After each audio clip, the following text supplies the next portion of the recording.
All right, welcome to Going the Distance and Rocky, Going the Distance, the Rocky series and Creed podcast. I am your host, and with me are my hosts. I mean, I keep saying with me, but you guys are not just with me. We're all together. We had a fantastic Creed season. We got Katie. We've got Brittany. Kyle.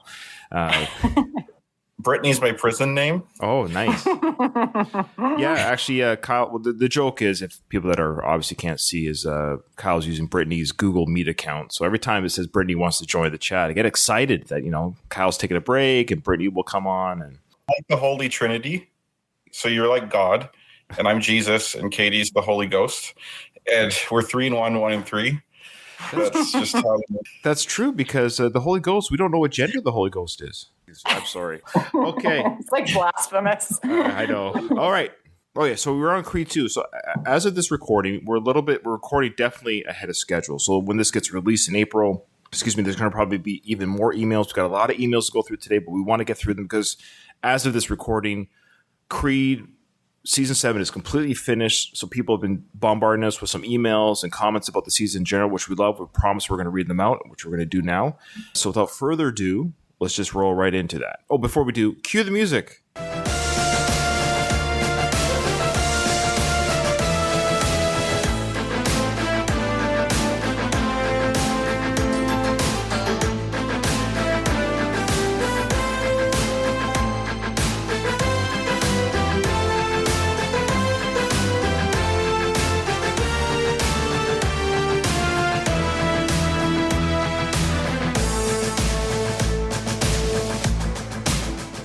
All right, Katie, start off with the emails. What do we got here? All right, we have one from David Burrell. Says, "Hey Ryan, just a heads up. I have done something I have never done for any podcast before. Become a Patreon." Wow. Whoa. Why have I done this?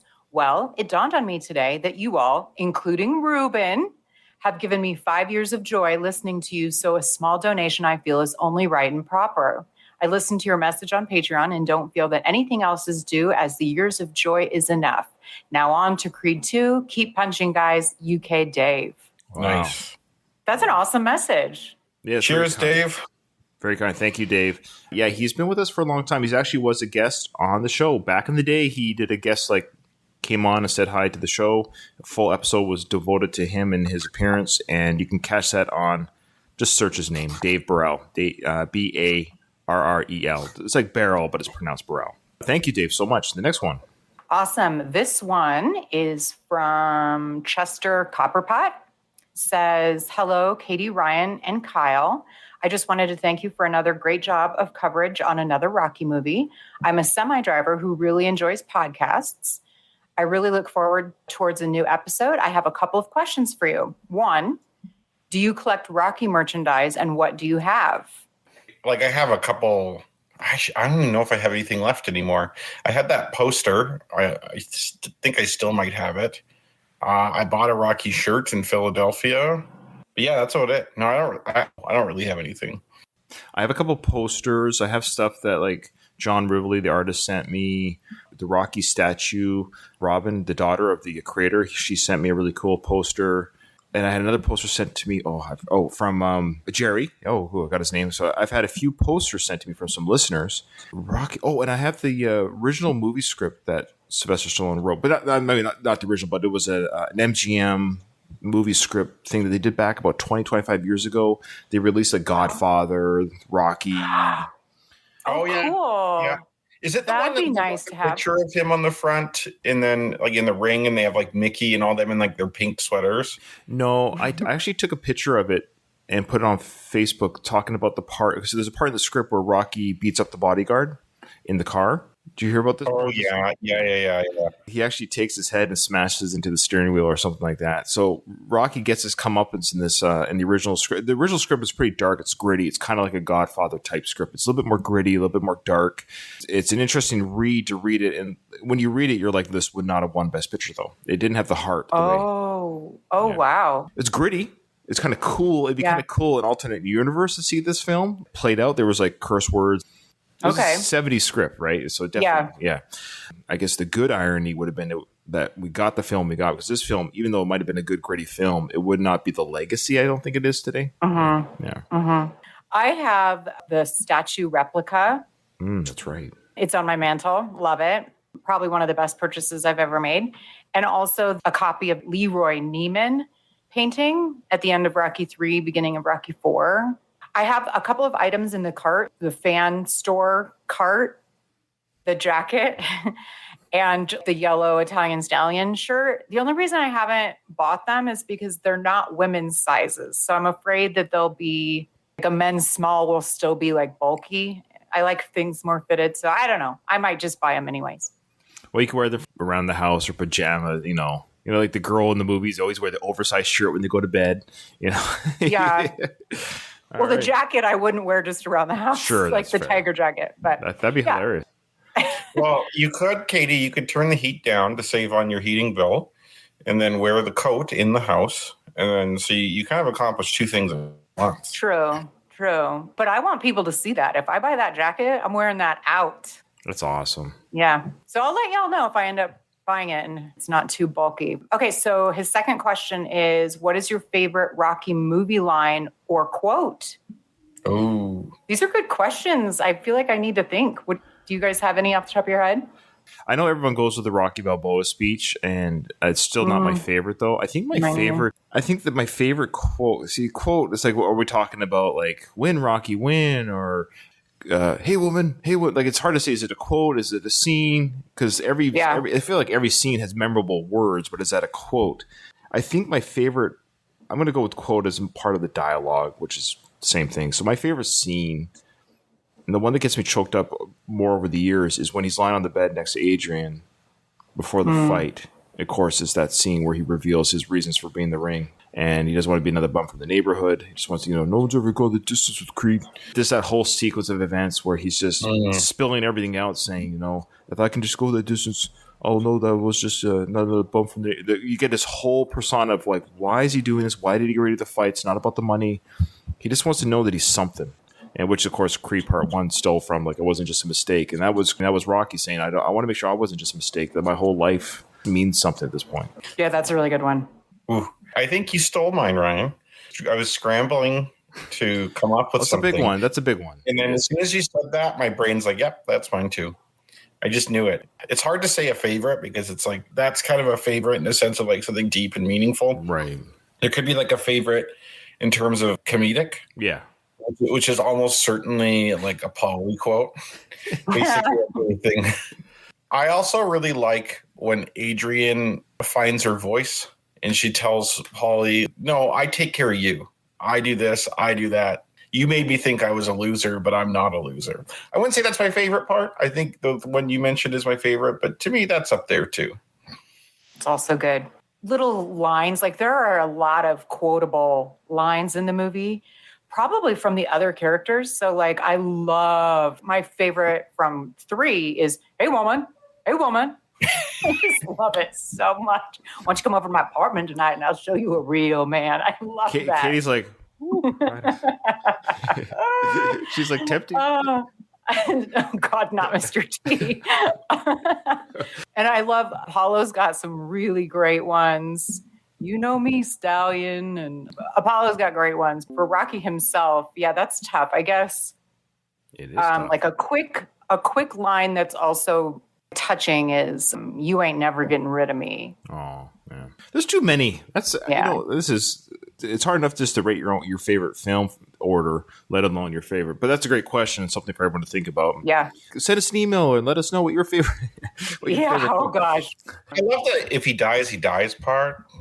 Just kidding. Yeah. Well, it's a memorable one. I mean, it's not a bad line actually. Like it's pretty good. If you only have a couple lines in the movie that are actual English, according to my friend who could speak Russian, a lot of Drago's lines are gibberish. Like it's not like he just speaks Russian poorly. It's just even that his handler guy was speaking gibberish most of the time. Oh, it's funny that they didn't do it more properly. Yeah, like the only real Russian speaker was the ring announcer. It is kind of odd. You would think, maybe again, we apologize or we make excuses a lot for older times. But this was 30 plus years ago. I guess they just like, no one's going to care as long as it sounds Russian. But But you got to figure there's people that spoke Russian that they could easily handle to be translators. There's very little acting involved. You just translate what's being said. But I don't know. Yeah. Yeah. Yep. The third question that Chester has is, if you could own any original props from any Rocky movie, what would it be? Can't have the statue. Oh, He says you can't have the statue. Right. I love that. What a great question. Mm-hmm. Oh, I know. The motorcycle, I think. I'd want the customized motorcycle, maybe. So basically what we're getting from Katie is she likes the bad boys. She wants to, hey, woman. And now she wants the motorcycle. Well, yeah, she's nodding her head. Yeah, she likes the bad boys. All right, fair enough. If the motorcycle can come with Stallone circa like 80s, sometime in the 80s, that would be ideal too. If I was good at like some sort of video and CGI, I like put the fake, what do you call it, the deep fake face of you but on Adrian.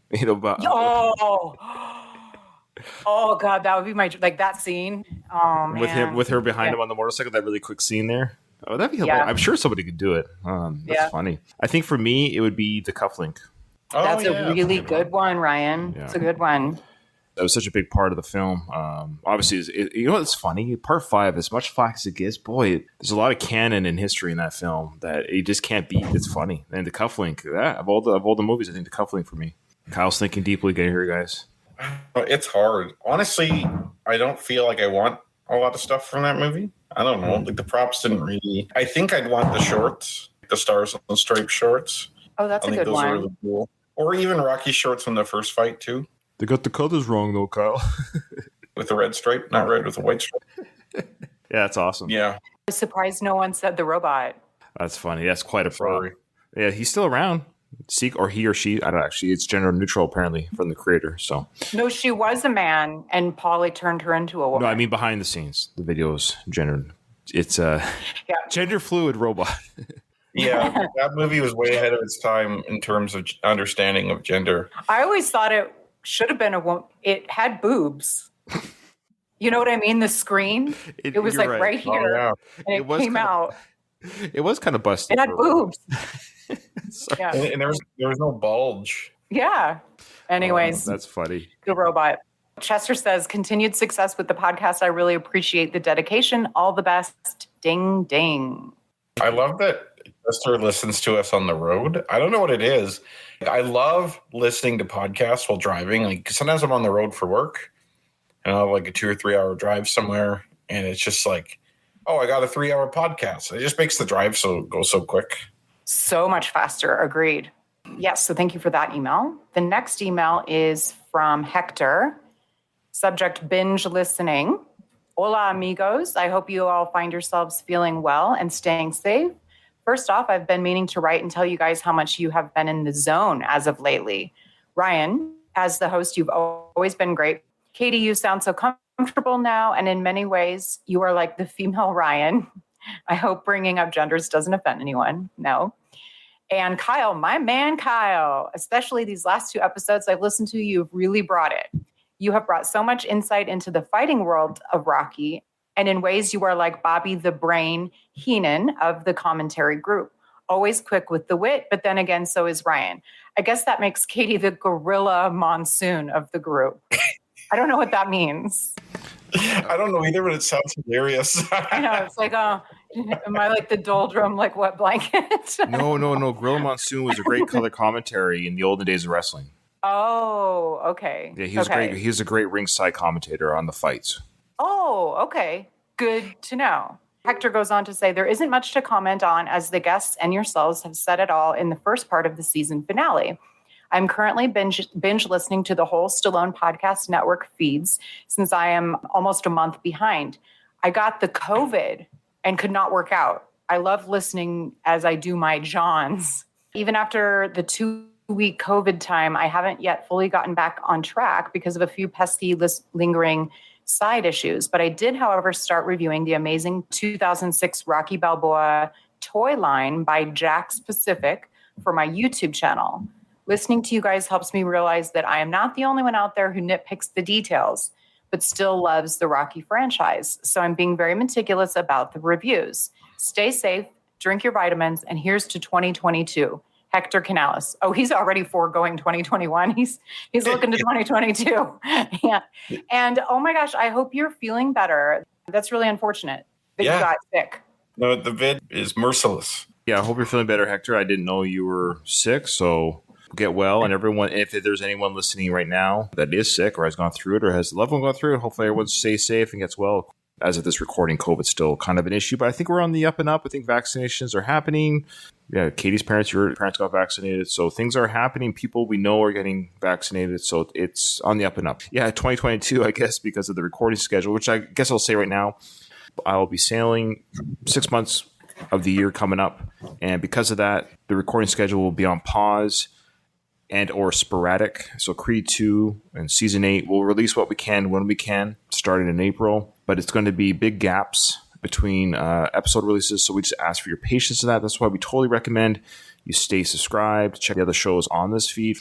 To help the show out, though, while you're waiting, go on iTunes, leave us a review. That will help the show. So while the show was kind of on pause, if you want to get other listeners listening to the feed in our absence, give us a 5-star rating on iTunes. You don't even have to be an iTunes listener to do it. Just go over there and make an account on Apple really quick. Give us 5 stars and leave us a review. It actually does help a little bit. It really does. While you were reading that, we got a quick Twitter message from Jared. He didn't even know we were recording, but he wanted to say he just heard our finale of Creed Season 1. He goes, "Your singing intros for the Creed finale was an endurance test of epic proportions." There's going to be no rematch. Oh, there will be a rematch. I'm pretty certain we're going to do It's down the road, guys. So you have time to work on your singing voices. But down the road, we are going to do, as of this recording, you're going to hear it. People are going to hear it already. We are doing the Creed Higher song. That's the song we'll be. That's a very tough one to sing. You'll know when you hear it. I don't think I'm familiar with it. You'll know when you hear it. Although, I wonder if I could try and hearken Bianca's singing voice. No, we're not doing her song. No. I like that we have fun with these intro songs. That would literally just be torture for everybody to hear the Bianca intro every episode. Oof. So thank you, Hector, and thank you, Jared, for that real-time Twitter messages that came in while we're recording. Nice. The next one's from Patrick Mentel. Hello, Ryan, Kyle, and Katie. I'm very much looking forward to your coverage of Creed 2. Sadly, the final season of the Rocky Creed podcast. Or is it? Maybe there's another Rocky film down the line. Or would you be willing to do a mini season of Creed 3, like 3 episodes? I'd love to hear that and would definitely love to be a part of these episodes if no one else would want to do it. And I'm very excited for Creed 3. Well, that's right. He is very excited for Creed 3. Bless him. Before I move on, do you want to address anything there, Ryan? Or Kyle? Time will tell. Regarding, of course, if there's a Rocky 7, it's a very small chance there ever will be one. I really don't think there is going to be one. But if there is a Rocky 7, of course, Sly's in it. Yeah, you bet we will. This Rocky Creed feed will never go away. It's always going to be available. It's just as easy to attach a whole new season to this feed if Rocky 7 ever gets made. Regarding Creed 3, we would be remiss if we didn't cover it at all. So I think a 3-parter, sure. Yeah, break down the film, like almost like a commentary type style. I think that's fair. Yeah. Okay. So he goes on to say, regarding Creed 2, I'd like to share 2 personal highlights connected to this film and the whole series. I had the chance to have a photo taken with Carl Weathers, December 2017, and Dolph Lundgren, April 2019. Weathers was at the German Comic-Con, Lundgren at the Weekend of Hell. Both conventions were held in Dortmund, Germany, about an hour's drive from the city of Geilenkirchen, by the way. That is so cool. He has attachments there, Ryan, if you want to show people who are watching. Oh my God, I'm very jealous. Yeah, I'll send those. I still think Dolph is, I still kind of dig Dolph. He's a very handsome man, absolutely. Mm-hmm. Patrick Venn says, both were interviewed at these cons and had some, at the time, very interesting news for the audience. Carl Weathers told us that he didn't know anything about Creed 2, which was interesting as it was just 4 months before filming of Creed 2 began, and thus shut down the still lingering rumors about some Apollo flashback scenes and a possible involvement of him in the film. Lundgren said that there were talks of another involvement of Ivan Drago in Creed 3, albeit a small one.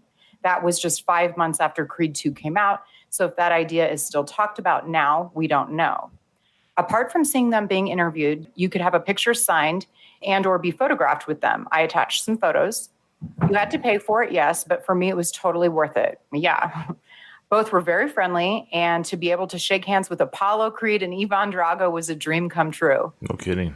As you know, Victor Drago was played by Florian Montenot. I've been saying it wrong. I've been saying Montenot. Patrick is correcting. He says he's German of Romanian descent. His surname is pronounced Muteanu. Oh, boy. Okay. I think. We'll probably butcher it, so be patient with us foreign listeners as we're North Americans. Florian Munteanu. Okay, Muteanu. Yeah. Okay, interesting. As in new metal, for example. His portrayal of Victor Drago was praised, and I too think he did a great job.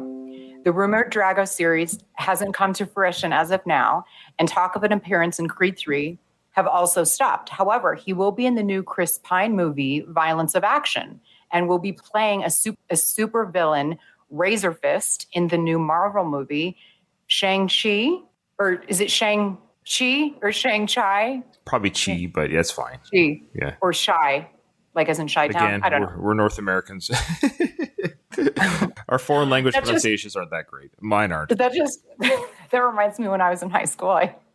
If you guys think that I'm naive now, oh boy, we're hanging out with some older dudes, and one of them was from Chicago, and he had a tattoo on his calf of Chi-Town.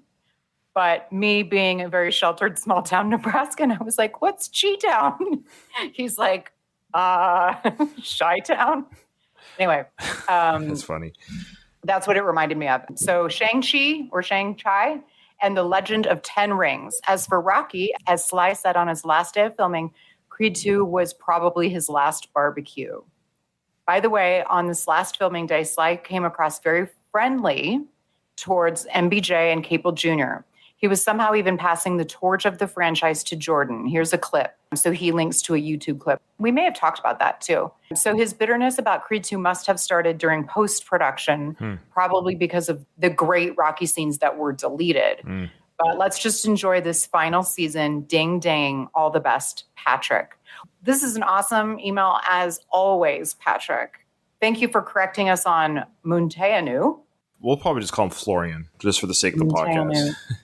Yeah, so he attached, like, there was a Apollo Creed signed photo, and then, oh, you did? Okay, that is so cool. Yeah. Do you guys have any comments? There was a lot there. Oh, I mean, no, that's great. I mean, there's not much more to comment on. Well, he said it very well, and I think he echoed a lot of our thoughts. Regarding the behind-the-scenes issues of Creed 2, again, maybe the information I got was incorrect, or maybe they always say, what is it? There's two sides of the story, one version, their version, and the truth. I'm sure every set has conflicts. I think it's like any job. It's just a job. So there might have been some bickering. There might have been some bad feelings on something, but maybe Sly at the end of the day is a professional. So even if he was passing the torch, at the end of the day, he's a professional. Maybe he's just like, hey, good luck. It's still a brand that he's proud of, the Rocky brand. It's a good movie. It's well done. He has nothing to be ashamed about regarding the Creed films. So who knows? I just know he started filming Rambo, the fifth Rambo film, and promoting that production way heavier than the Creed 2 release. He didn't even talk about the two. Like, there was no like, don't forget, guys, go to the theaters.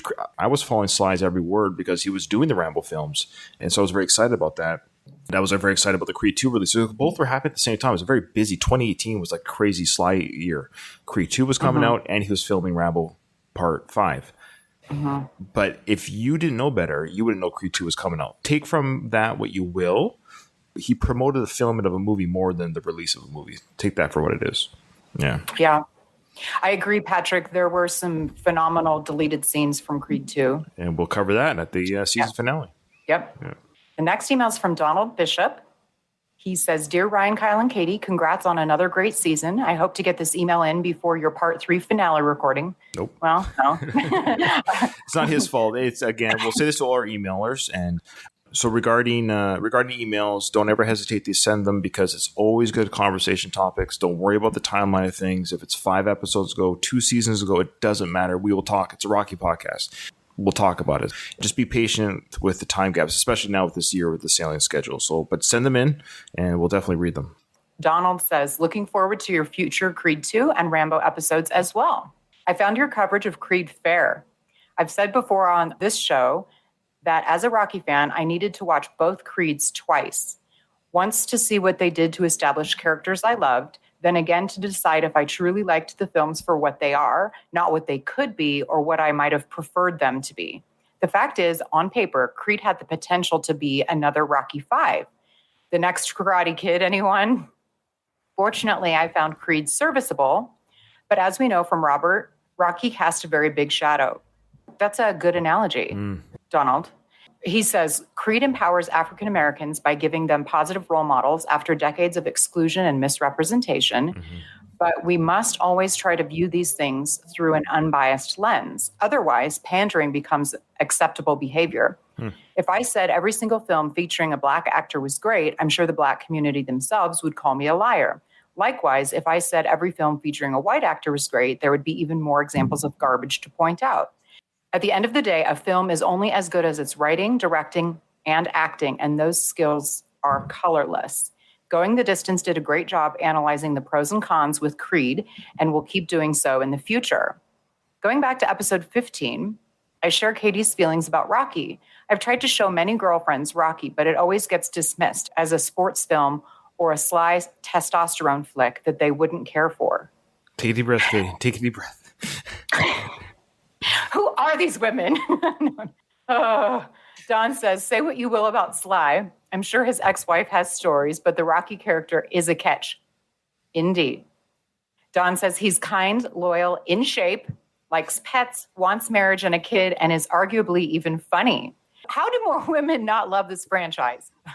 Michael B. recently got voted sexiest man, so if nothing else, hopefully he and Creed films will continue to open more eyes and minds to the Rocky universe in the future. There has been a lot of talk of this season about Adonis's shorts and whether or not they're supposed to be Apollo's old ones. I don't think so. Don says Rocky gifts them to Tommy, but we don't see them again after that. Back around the time of Balboa's release, though, Sly did an interview with Ain't It Cool News and answered what happened to Rocky's opponents after the films. In his headcanon, Tommy failed as a boxer and eventually turned to wrestling, which means Tommy Gunn may have fought Thunderlips at some point. Anyway, I like to think that along the way, Tommy realized that Rocky was right. When it came time to change sports and toss out some boxing stuff, Tommy probably mailed the shorts back to Rocky along with the cufflink. We know Rocky didn't give them to Marianne because they weren't talking, nor to Robert, who didn't want to box. 30 years or so later, those shorts would be pretty nasty and unfit to wear in a modern fight. Once Marianne got on board with Donnie, she likely sent a pair of homemade shorts or possibly alternate Apollo shorts with Johnson stitched on. Ryan wonders how Creed 3 will do without Rocky, but I think they could turn a negative into a positive. If Jordan has learned anything from Sly, hopefully he's learned how to weave his reality into the film's narrative. Picture the Creed 3 press conference. Reporters dodging a sad Adonis, telling him he can't win without Balboa in his corner as the adopted gay love child of Clubber Lang and Tommy Gunn looks on. Just kidding about that last part, but you get the idea. If done right, I think Creed 3 will be just fine. We'll see if I'm eating these words in a few years. The fact is, the Creed movies needed to take this step sooner or later. Better to take it now while Sly is still with us and fences could potentially still be mended down the road. Here's to a better 2021 for everyone. Keep punching, Don. P.S. Thanks for teaching us what Jean meant. Will Smith said it on Fresh Prince. Now I know it's a Philly thing, which is where his character was from on the show. P.P.S. With Sly out of Creed 3, is there anyone else from the Rockyverse you three would like to see pop up to help Donnie? Mr. T, Carl Weathers' Ghost, Milo, etc.? Or should they just move forward? This is also a great email, Don. Before we address the question, thank you very much for recognizing how big of a catch Rocky is and that most women are crazy.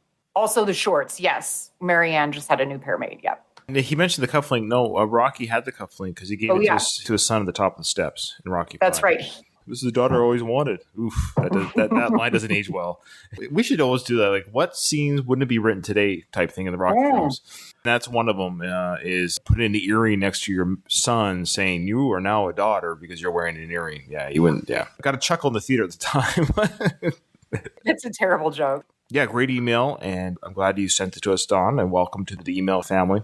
regarding Creed 3. If they're not going to bring back Sly, bring back nobody. For better, for worse, let's see if Michael B. can direct a film on his own, with the characters on his own, and a world on his own. Just do it. Show us what you got. And I've said before, I don't want the film to fail. I want it to do well, because if it does well, then the Creed films do well. And the Creed films do well, 1 and 2, then Rocky does well. I want them all to do well, because they're all part of the same universe. If you're going to bring someone back, I do say this as kind of a joke, but bring back the short guy, Michael, from the first film.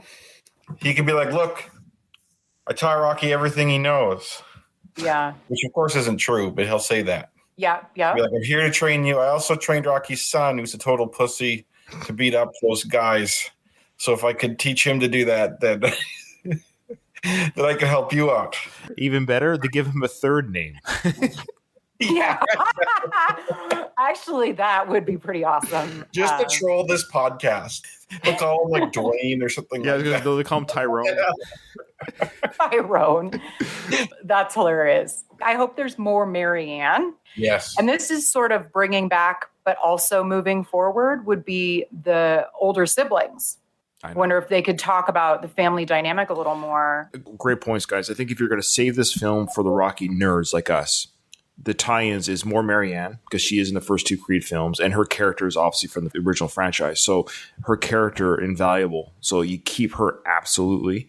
That's your tie-in to the Rocky franchise. And then the half-siblings that we saw in Rocky 2. There's your lore. If they explore the dynamics of that kind of lore, that'd be great. Also, bring back Tony's son. He was great. You still have some returning characters. Maybe there's a little bit of hope with that. You get those returning characters and returning lore without Sly and or Rocky in the film. There's some saving graces for the Rocky nerds. Like, oh yeah, there's Marianne's kids. Oh, there's Marianne. There's Tony's son. So there's still that Rocky universe lore. If this is the last film in the franchise, I want him to lose at the end, but he has his family. He walks out with his wife and kids from the ring.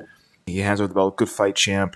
Puts up his daughter, his 2-year-old daughter in his arms or whatever, walks out of the ring, waves to the crowd, and that's it. His time is over. He's not the champ anymore, but he has his family. He didn't lose his family. He didn't step out on his wife. He has his health. I know it's kind of fairy tale ending, but you have at least one character leave this frickin' franchise not damaged anymore. Yeah, fighting's a wrap, or you're almost guaranteed to end up a bum.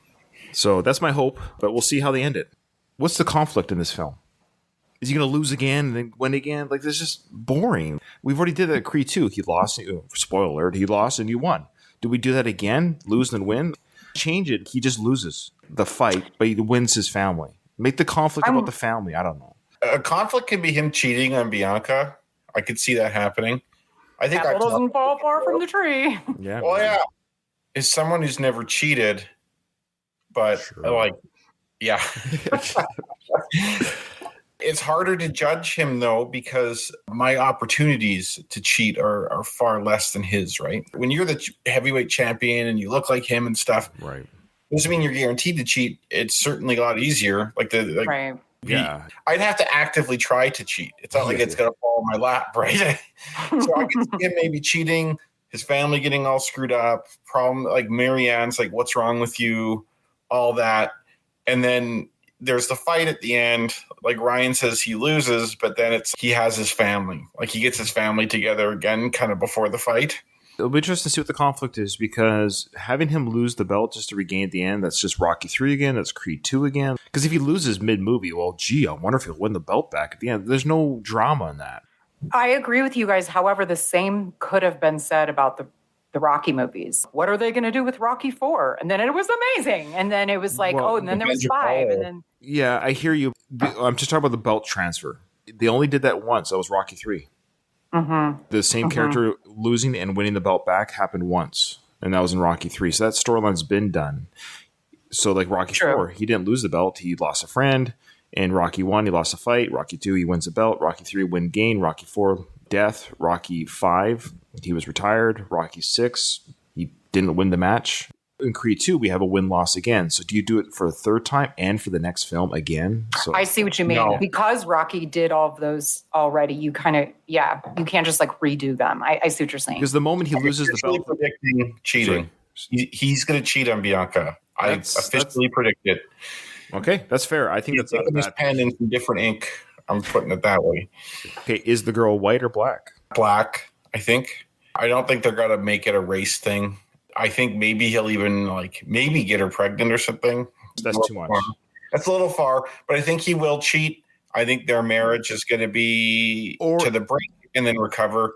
And then him training for this fight is a problem because that one constant theme in Rocky is pretty recurring theme is like only being able to fight if your family's on board with it kind of thing, needing like the support.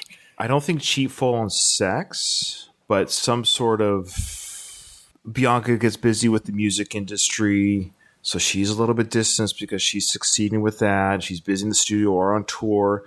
He's kind of left to his vices.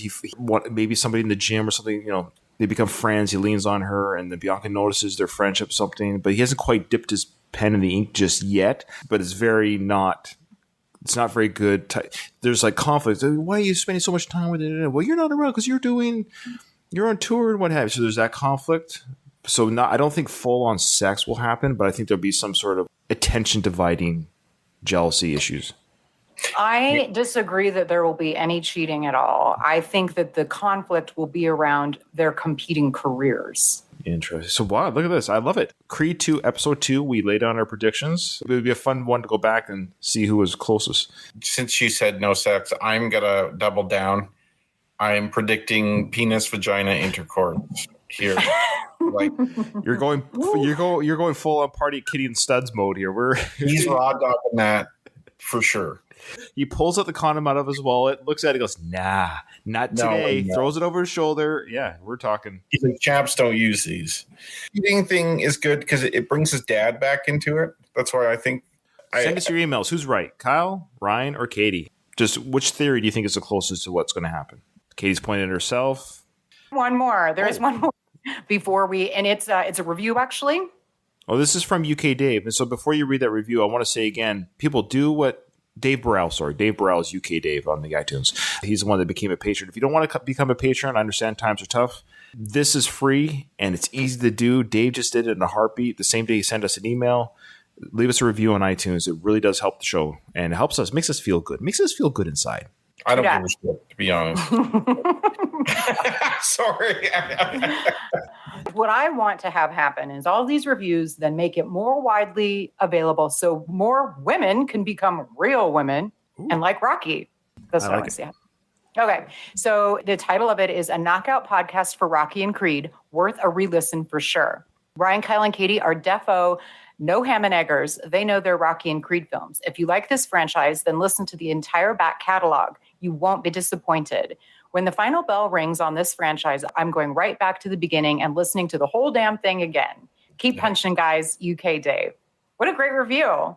I feel insecure that he's going to go back to the beginning because it's like... We suck at the beginning. I suck. I suck now, but I suck worse. Yeah. You guys didn't. I very much enjoyed it. You're too kind. Well, it's like anything. You ever watch Friends? Oh, yeah. Yeah, but you ever watch the first episodes? It's kind of cringe. You're like, oof, they haven't quite found the groove yet as actors and writers. So that's normal. The clothing is weird in those early seasons of Friends. That's because it was like 1992 or something. Oh, I understand. Like it started in 94, but it's like, that is like 26, 27 years ago. So yeah, the clothes are really weird, but so I don't think of them wearing those clothes when I think of them. Oh, got it. And then you go back to everyone looks so weird and their clothes are different. And it's just, I don't know. Yeah. It's just bizarre. All right. That's awesome. And there were a lot of emails and that's fine. Some episodes have the heavy emails just because it was the end of the season 7. So a lot poured in and we appreciate the support and the emails. It's been fun, fantastic Rocky talk. So we're going to start the movie. So we last ended off with the Creed title card.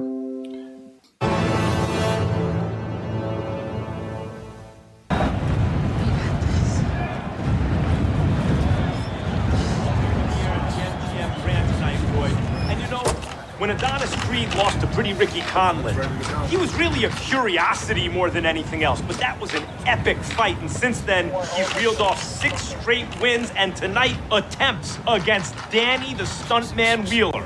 Okay. What we just saw was Bianca has, we see the back shot of Bianca. She walks to the curtains of, we hear the crowd noises. Oh, they're at a fight. And so Bianca looks out at the crowd. She puts her hearing aid in to hear the crowd. You get a feeling of the energy that's in the arena. And she says, we've got this. And then she walks back to where Creed is prepping for the fight, rolling the shoulders, getting himself pumped up for the fight that he's going out. And then in the background, we have the TV broadcast happening, and it's doing what Rocky films have always been very good at doing, kind of catching you up to what's gone on since the last film. This is like a verbal montage. It's like what has happened in Adonis' career since the fight with Pretty Boy Ricky Conlon. The announcer says, well, what was kind of a curiosity thing has now turned out to be very beneficial to Adonis. He's had 6 straight victories, enough as such that now he's fighting stuntman Wheeler, the guy that knocked him out in Adonis for the car, right? And in Creed Part 1 for the car. He's now fighting that same guy for the championship. So that's where we are right now in the film. So we're all caught up to, this is where Adonis is in his life. Now Kyle has some issues regarding the stats. Okay. This is something that's infuriated me when I watched the movie, but I couldn't yell in the theater. Again, he's fighting Wheeler, who, if you recall from the Creed movie, they also showed his stats. And Wheeler was in the light heavyweight division, just like Adonis was, and he was going to fight Pretty Ricky. Now, suddenly, through the passage of time and space, Adonis Creed and Danny Stuntman Wheeler have suddenly gone up 2 weight classes to heavyweight fighters. And instead of weighing $175, they now are both over 200 pounds and are suddenly both fighting for the heavyweight championship of the world. I thought the exact same thing, Kyle. All because there's no way they're going to make Victor Drago a light heavyweight. And I saw that and I'm like, you got to be shitting me. Like, I understand why they did it for the detail-oriented people among us. So when I saw that, I'm like, oh, you didn't even attempt to explain that. You're just going to be like, this is now reality. Same. I knew they had to do it because Victor's huge and we want that. Like, as a viewer, we do want that. Donnie had to go up in weight to fight as a light heavyweight. So he went up to 180 in, I don't know, a year and a half, maybe, put on 35 pounds. Even if that's true, both him and Wheeler would have to put up 35 pounds. Yeah. And Wheeler would have to become heavyweight champion. Yeah. The argument that Adonis just gained weight and fought at a higher division. But the fact that he's fighting Wheeler kind of throws that argument out the window. Agreed. So they're always kind of loose with the script in these movies with those kind of time warps and details like that. And this is that's this tradition continuing. Well, you missed a very important detail. Even worse than his weight class. He went down in age. 3 years has passed. I know it's filmmaking time, but he says 6 fights. So even if let's say 6 fights, Kyle, let's say that's what? Maybe 18 months. That's quick. Yeah, that's a pretty good pace. Yeah, but so let's say, to be fair, let's say 2 years. 2 years.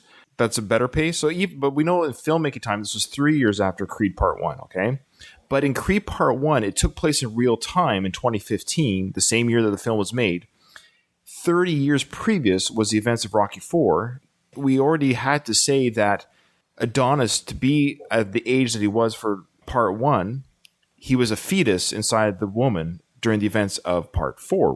Okay, which would make sense that he's 30 in this film. I remember saying during our coverage of the first Creed film, like, hey, it's kind of cool. He's the same age as Sly because Michael B. Jordan was 30 in 2015. I think we worked at 29, 30. He was the same age as Sly was in Rocky Part 1. So all these things were really kind of cool and magical, that Michael B. was the same age as Sly, that the Adonis character was the same age as Rocky's character, getting a 1,000,000-to-1 shot to fight the champ, blah, blah, blah. All these things were parallel and the same. But now here in the events of Creed Part 2, Adonis is now officially 28.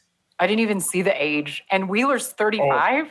So, dear listeners, let us know where we're just off our Rocky. We know that the Rocky timeline is bananas. And if I had enough time and energy to piece together, like, you know how they have those flow charts of the timeline of events for like movies like Lord of the Rings, or I would love to see a Rocky Creed franchise of people's supposed ages with the film time locations. With none of it quite makes sense. We get that. We understand that, obviously Robert aged 5 years over a layover in Russia. We know these things have happened in the films, but this is another gratuitous, I think, event of the character aging backwards, literally backwards.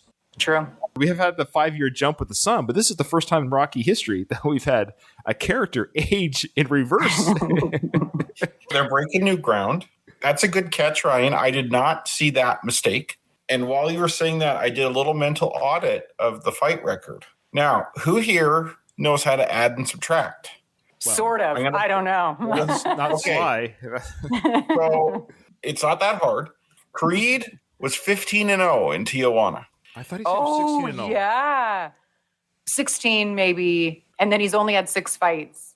Well, he's had 7 fights, including Conlon. Okay. He's had Conlon, so they have the one for the loss there, right? But then, so he's had 15-0 against in Tijuana, and then 6 wins. So 15 plus 6 is 21. And now they have him at 23. Why? Yeah, good point. That's not a hard detail. You're going to make up a fight record. Like I haven't checked because I know in Rocky Balboa, they also showed Rocky stats. And I think we did that in the podcast. I can't remember if they got it right, but I think they did. I think they got the numbers right for that. I don't know if the math would matter either way. I thought it was 16-0 in Mexico. The math's wrong still, though, because 16 plus 6 is 22. Right. And so there's still a mystery fight that it's a win. Yeah. So you have to be 17-0 in Tijuana. I think we could all agree that he wasn't 17-0 there. It's too high. Yeah. As Ryan so nicely pointed out, the TV announcers are kind of giving us the summary of where we are now. And they didn't explain why we're now in the heavyweight division, especially since we ended Creed with the touching end of fight little talk when Conlon said, "You're the future of this division, the light heavyweight division." And now we're all of a sudden in the heavyweight division. Yeah. Well, no, it is BS. It's a heavyweight division. I also have a couple nitpicky things too, just to take a huge shit on these stats here. Just for the record, dear listeners, we love this film, but we will pick where there needs to be picking. So just keep that in mind. This is nerd stuff, okay? So if you're just watching the film, if you're watching the film to enjoy the film, these stats here don't matter. No. The heavyweight thing doesn't really matter, but for nerds on the podcast, this is, and maybe people who are listening to podcasts who may also be nerds, I want to give the nerd perspective here. We do need it because people do like your take there, Kyle. So go on. So Michael B., they're saying he's 6 feet. Now, 6'1". maybe that's wrong, but it shows here at 6'1", but I think in real life he's actually at 6 feet tall. I've even seen him quoted at 5'11".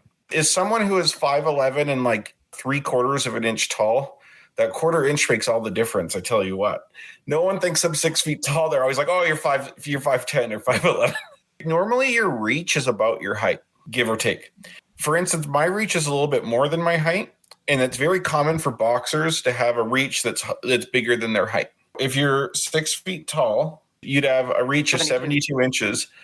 So both Danny Wheeler and Adonis Creed have a reach that's shorter than their height, which is very unusual. Google boxers that you know, look at their reach compared to their height. You're going to have to convert their height to just inches because reach is always like in just inches and heights in feet and inches. Right. But you'll see that usually the reach is bigger than their height. So that's kind of a weird thing. That's super nitpicky. That could be Michael B's reach for all I know, but I still think that is kind of weird. Interesting. Wow. This is why people come to this podcast. Every single thing here has a problem. Every single stat for Mike here. Well, it's lazy. It's actually lazy. We all noticed this, saw it right away, heard the dialogue.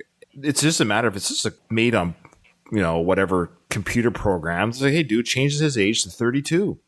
Because here's the thing: Danny Wheeler's 35 as champ. Having Creed 33 as a challenger to the champ who's 35, well, there you go. You made the champ 35, so we're already in a world with the champion's 35. The challenger's 33.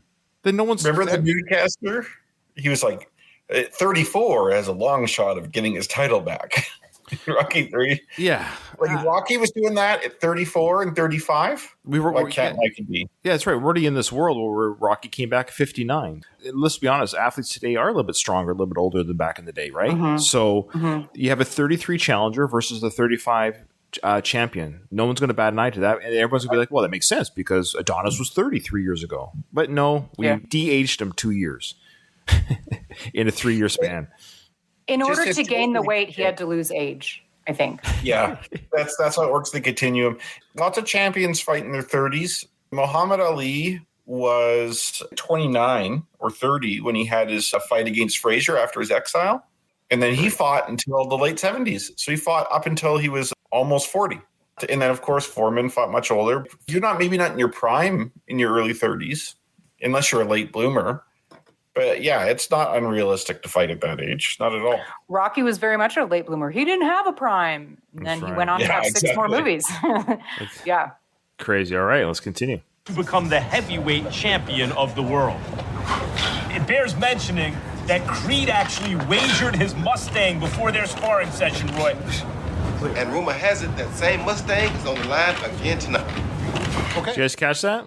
That, I will say, is a nice touch. I enjoyed that from a continuity perspective. In this day and age, that actually makes sense that they had that footage with the advent of the smartphone. Because otherwise, if this was like from 2001 or something like that, I'd be like, who the hell was there with the video camera? The Mustang and the title are on the line tonight. Everybody out. All right, let's go.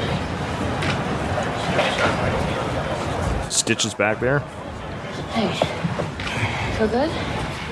Yeah. Remember to keep your right hand up, okay? His left is just as strong as his right.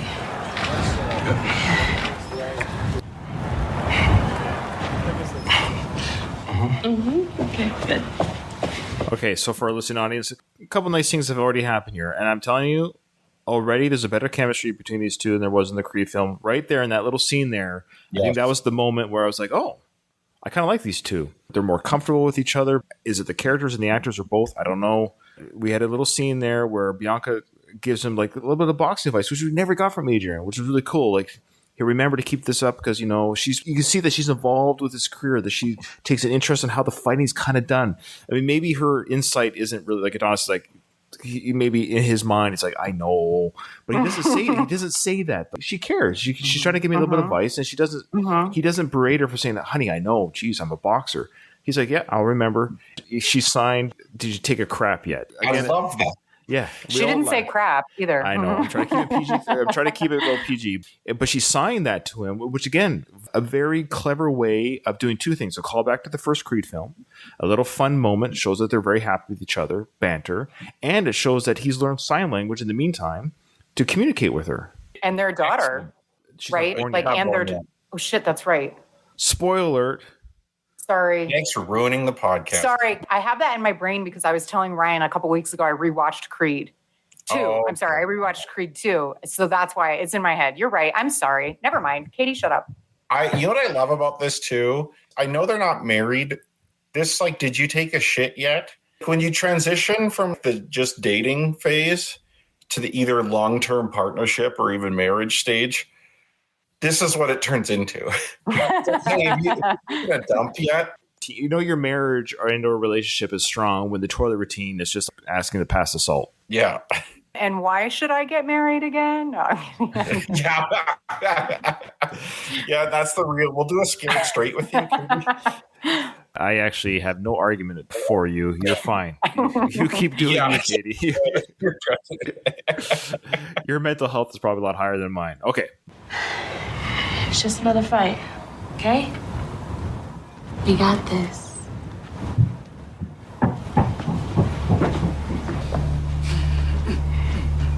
You know, there's only 3 steps into that ring.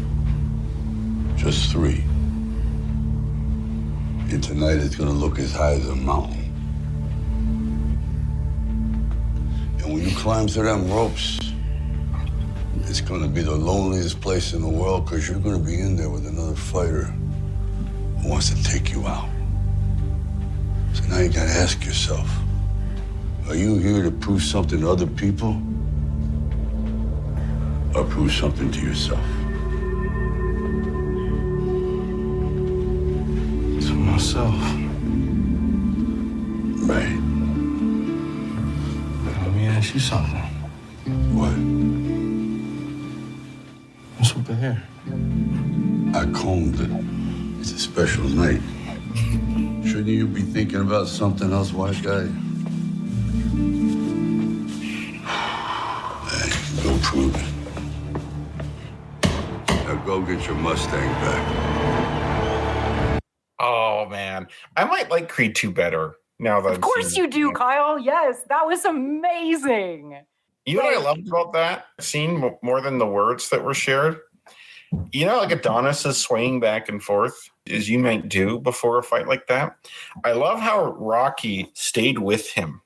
He swayed back and forth too, and he made that eye contact. Like you see, like they're making like this solid connection. It's like maybe it's a man thing, but usually men don't make like eye contact with other men like that. That's almost seen as like a sign of aggression or something, an intimacy that you don't want to have. It just kind of shows their closeness. That was really wonderful filmmaking, I thought. This is the first time we're hearing Rocky's voice in this movie, and we don't see him yet. We just hear him, and then you can see in the mirror, he comes kind of out of the doorway, out from the shadows, and it's just this like... Spot on. I was going to say the same thing. A great reveal of the character. Because even there's a part of me like, oh yeah, I forgot Rocky's here. It was a great reveal of the characters. Bianca was there. Stitch was there. For all we know, Adonis has already moved on from the Rocky training. Oh yeah, Rocky's here. It actually gave me a little bit of hope of a Creed 3 film. So in that little moment right there, I actually thought to myself, oh, I forgot Rocky comes in. I really enjoyed watching Bianca and Adonis have the little interaction. And I thought, oh yeah, he's just going to turn around into the ring. And so when I heard Rocky's voice, I was, oh yeah, this is Rocky's in this film. Kudos to the actors and to the writing, the directing. But then when you hear Rocky's baritone voice coming, you're like, oh yeah. Of course, the joy kind of picks up a little bit. And like you said, Katie, great directing style choice by Stephen Caple Jr. Having the voice, and then you have him in the image in the background with the mirror. And then he does the swaying that Kyle was saying back and forth. It's a great slow build up to the relationship. And of course, Adonis, mentioned in the hair plugs, sorry.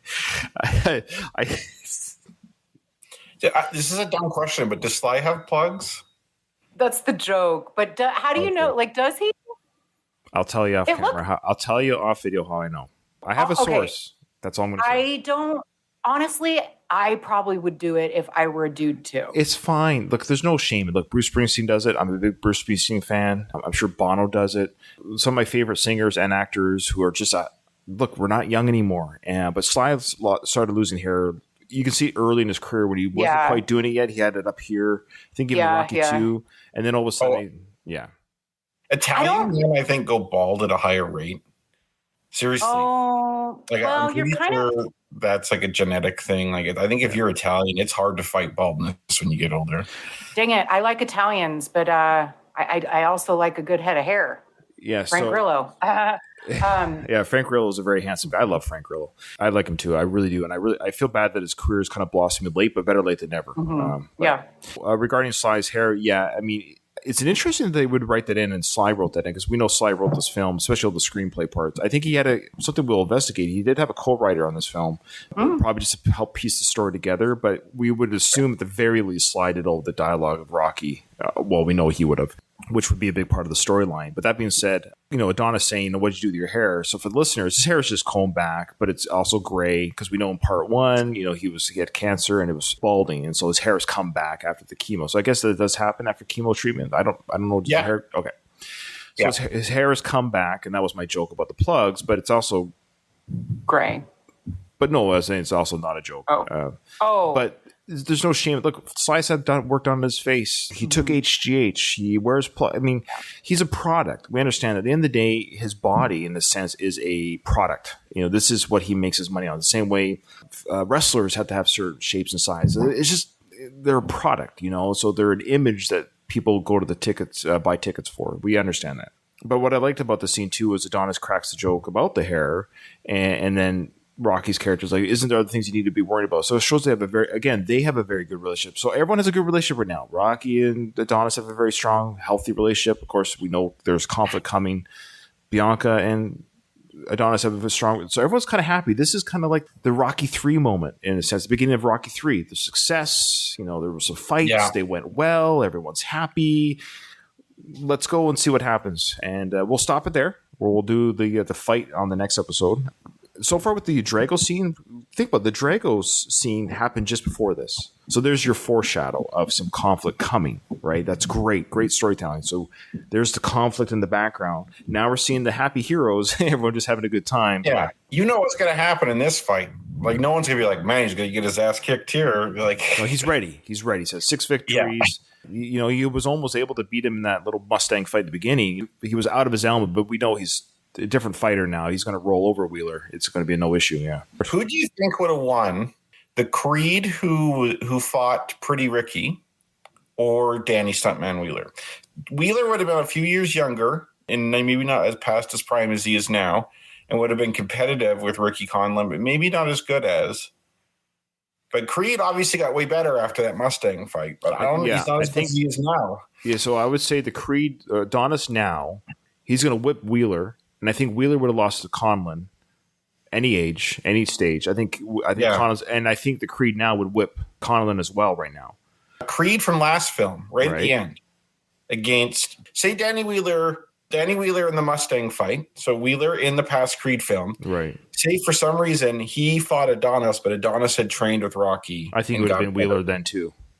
Okay. Yeah. I think Wheeler is kind of like a Union Kane type fight. I think he's fine in his own right. I can't really remember right now, but I believe he kind of rolls over him in this fight. I think he maybe would have had more rounds 3 years previous had he fought him, but under the training of Rocky, he would have beaten Wheeler in his prime too. No, so you're saying Creed would have won if he fought Wheeler in the last film? Yeah. I think it would be really close. It was close with Pretty. I think Pretty was a better fighter than both of them. I don't think it was that close with Pretty, to be honest. I know it was like a split decision, but until that knockdown at the end, I think Ricky got the best of him. Oh, interesting. I don't know if we know enough about Wheeler. Doesn't he have an undefeated record? Yeah. It's true. I guess within the Rocky universe, he's no slouch. So, yeah. Ryan, thanks for reminding us that the previous scene, like the opening scene, was the Dragos, foreshadowing. I think that the filmmakers, again, this is just a better movie, but I agree. It also provides us with a contrast of how their lives are, what their lives are like. This healthy, really happy and upbeat and relationships versus this really dull, monotonous, is life even worth living? Well, basically, it's like it's better to live in America than Russia. I mean, that's Ukraine. Ukraine. Sorry, our former Soviet listeners. Sorry, we do have a couple of Russian listeners. I apologize for the Russian listeners. Russian and Ukrainian people don't get. I'm Ukrainian, so I actually am Ukrainian. So that's right. I keep forgetting the Drago family is actually from my bloodline, and it's funny. People have said like I look at the young Drago back in my high school days because of the jawline. I don't know if you saw that picture of me in high school. But anyways, so people are like, back in the day, people say, you look like Drago. Of course, because I was a big character back then. And I never was insulted by it. Oh, no, that's a compliment, Ryan. That's a huge compliment. So it's funny. All right. Well, guys, that is the end of episode 2 of our Creed 2 coverage. I think we're off to a flying start. I think Creed 2 is going to be a very fun season. I'm very disappointed there's going to be so many breaks because I'm really excited to talk about this film. I think scene for scene, there's more enjoyment in this film than I remember walking out of Creed 2 thinking this is a very fun film. And I rated it very high initially when I walked out of it with the other Rocky films because it's a true sequel to Creed 1, like it really is, because already we see callbacks to the first film, which I love. I love it when they film say, hey, remember, we're a series, Unlike a James Bond films, they're not quite like that. Like I like how the Rocky films really do say, hey, we're a series. We're kind of a storytelling arc. It's a true sequel to Rocky 4. So this film is a really geek level for Rocky fans. You've got 2 different universes sequelizing into one film. It's kind of cool. Creed. A Creed. Creed, that's right. Give us a review on iTunes. Please, please, please. Share our stuff on your social medias as well, like when episodes come out, if you're a part of that community. Twitter, Facebook. Yeah, we really appreciate everything that everyone's sent us emails. Anything you want to say, guys, before we head out? No? Okay. So, Katie? Yes, it's her turn. Ding, ding. Hey, come on, so let's go there. Let's make our escape. Come on, let's go there. Let's ask, can we stay?